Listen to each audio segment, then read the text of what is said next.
Hey guys, welcome to today's webinar where I'm going to take you through the 3 core fundamentals that's ultimately changed the way I shoot my portraits over the last 13 years. Now, many of us believe that the lenses that we use, the cameras that we use is going to be the ultimate way to change the way we photograph our clients.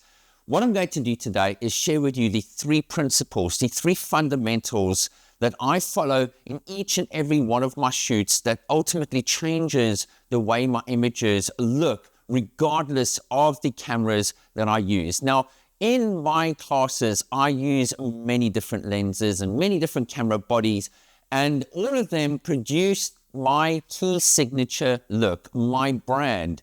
And my brand and my key signature look comes from the things that I do beyond the camera gear. That's why it doesn't matter if I shoot Nikon, Sony, Canon, Leica, etc., etc. The results all come down to the way I see things, the way I vision them, the way I see light, the way I see composition, and the way I see colors. There we go, folks. I actually covered those 3 key fundamentals. So what I'm going to do is just talk about them very briefly.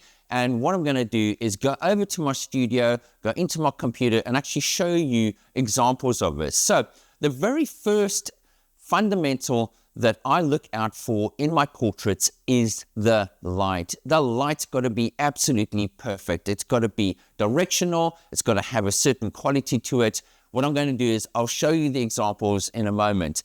The second thing that I'm looking out for is my composition. Now, are there distracting elements in the background? What can I do to improve my composition?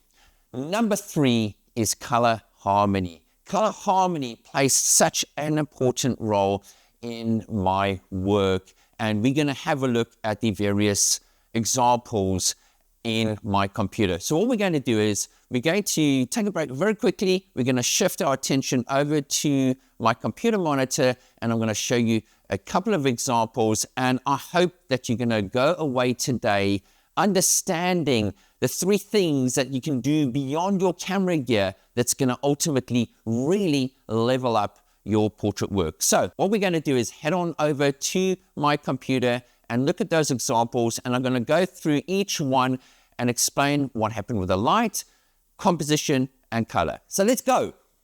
This image over here that we've got of Amy has been shot in natural light. It's natural, soft, diffused light. We've got these soft shadows going everywhere across our scene.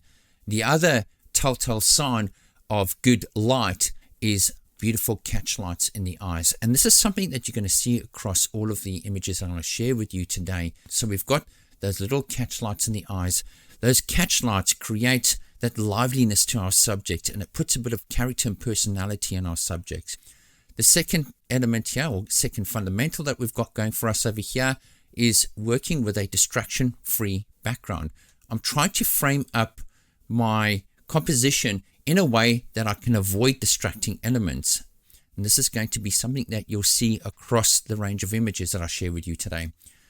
The third element that we've got going for us is the consistency of colors and tonalities. So this image by design, what she's wearing by design, all fits together.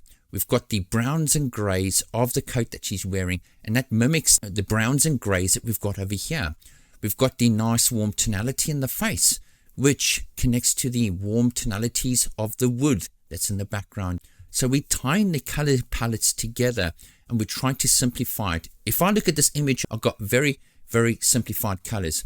I've got grays and I've got those warm colors. Okay, we've even got these lighter colors over here, which is represented in the lighter colors that we've got over here. So 3 fundamental colors.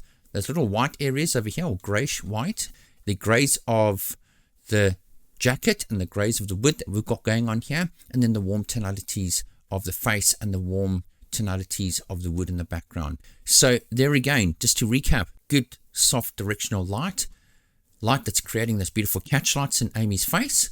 You can see that we've got a lovely shadow running along the nose over here. That's a telltale sign that we've got good directional light in this case. We've got a distraction-free background, and then of course we've got that beautiful color harmony in this image. And again, just to remind you that this was shot purely on an iPhone. Let's look at another image. Let's go over to, for example, this image, this little boy in this racing cart. Again, the element that we've got here is good, soft, diffused light. You can see again that we've got these beautiful catch lights in the eyes. The telltale sign that we've got, or that we've nailed the right direction of light, is the lovely shadow along the nose. And this all serves as creating shape and dimension on our subjects. In this particular case, I used a long telephoto lens so I could mitigate the distracting elements in the background. I'm trying to position my subject where I've got the least distracting elements in the image, and all of our attention and all of our focus is on our subject. Now we look at the color harmony that we've created. We've got the golden colors, golden browns of the little go-kart here. We've got the golden browns of the gloves here. We've got the golden browns of the hat here. All right. This all ties together in terms of the brown tonalities that we've got in the rest of the image. I've added a second layer of color harmony to this image by creating a complementary color palette as well. So we've got the cool colors of the jacket complementing the warm tonalities of the rest of the scene. So again, using good light, distraction-free backgrounds, and working the colors to our advantage. All right, let's have a look at another image. This one of Amy. We're in the stables, and I was using a 50mm lens, and again creating this sensation of good soft light. Look at the directional light coming across Amy's face here. Again, the telltale sign that we've put our subject in the correct light is the beautiful catch lights in the eyes. Look at the shadow along the nose. Look at the whole scene in general.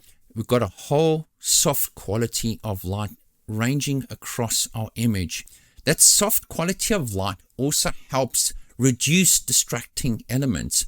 If I've got a lot of hot spotlight in the back of my or behind my subjects, we've got these strong bokeh balls everywhere behind our subject. It creates those little distractions everywhere. In this case here, the entire scene is flooded with soft light, and it helps minimize distracting points of light in the background.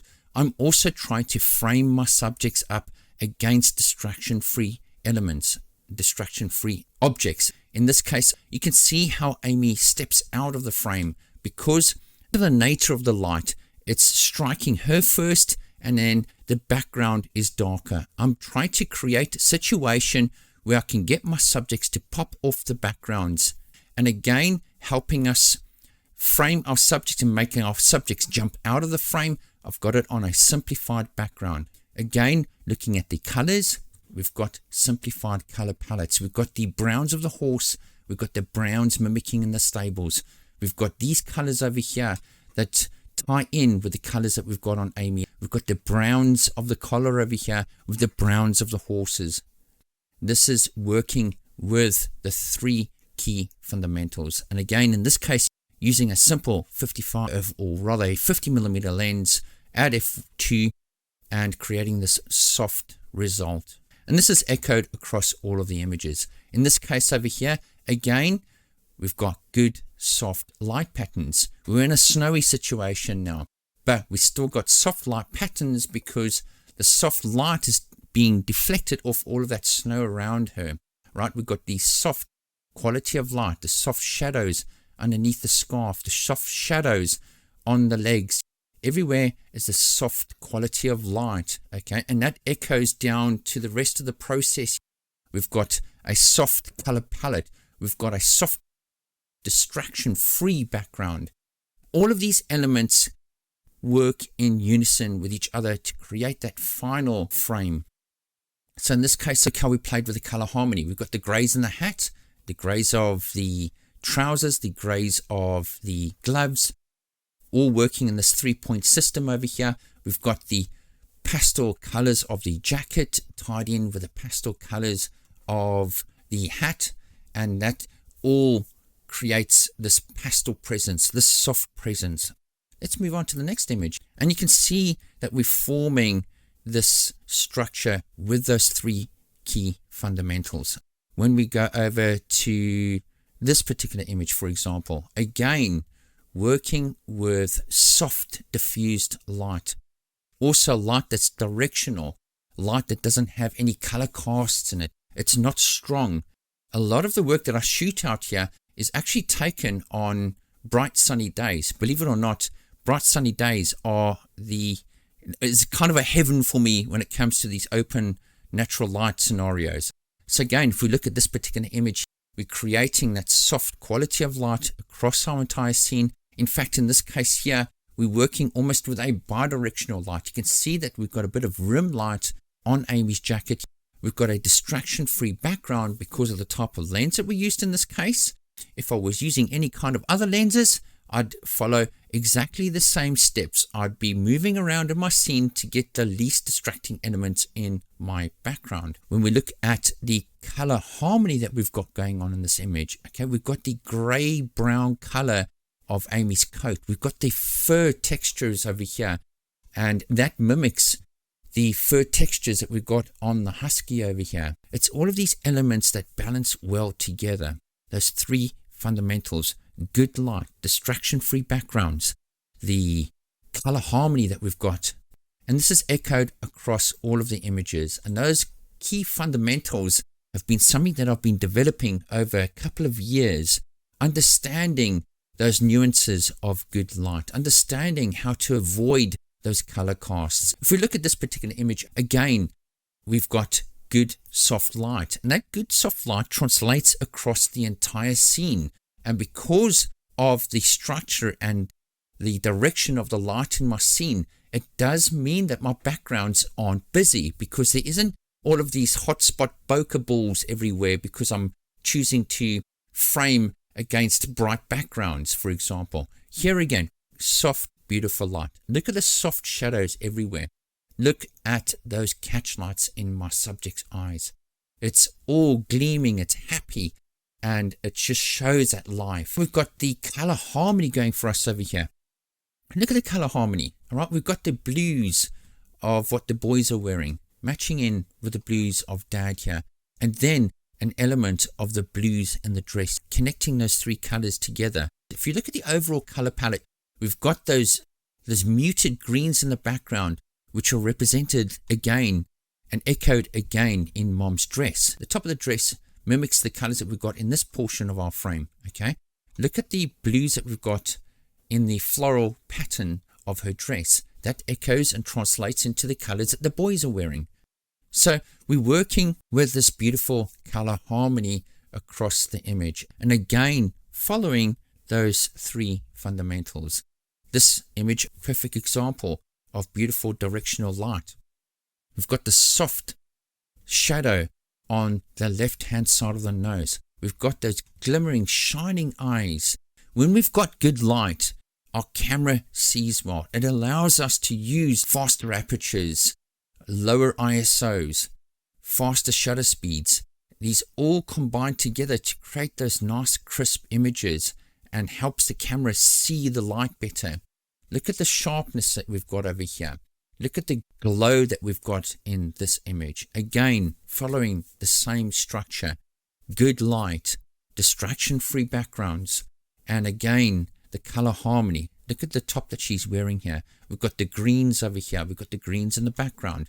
We've got hints of the warm tonalities in the background on the dirt and the grass that are complementary or tie in the tonalities of her face. Thank you so much for tuning in to today's class. I hope you found these pointers helpful, and it's something that you can go out and concentrate on in your next shoot and build that momentum. Find those three fundamentals each time you go out and shoot, and start creating a consistent portfolio, but also one that's beautiful, that's controlled, that's measured.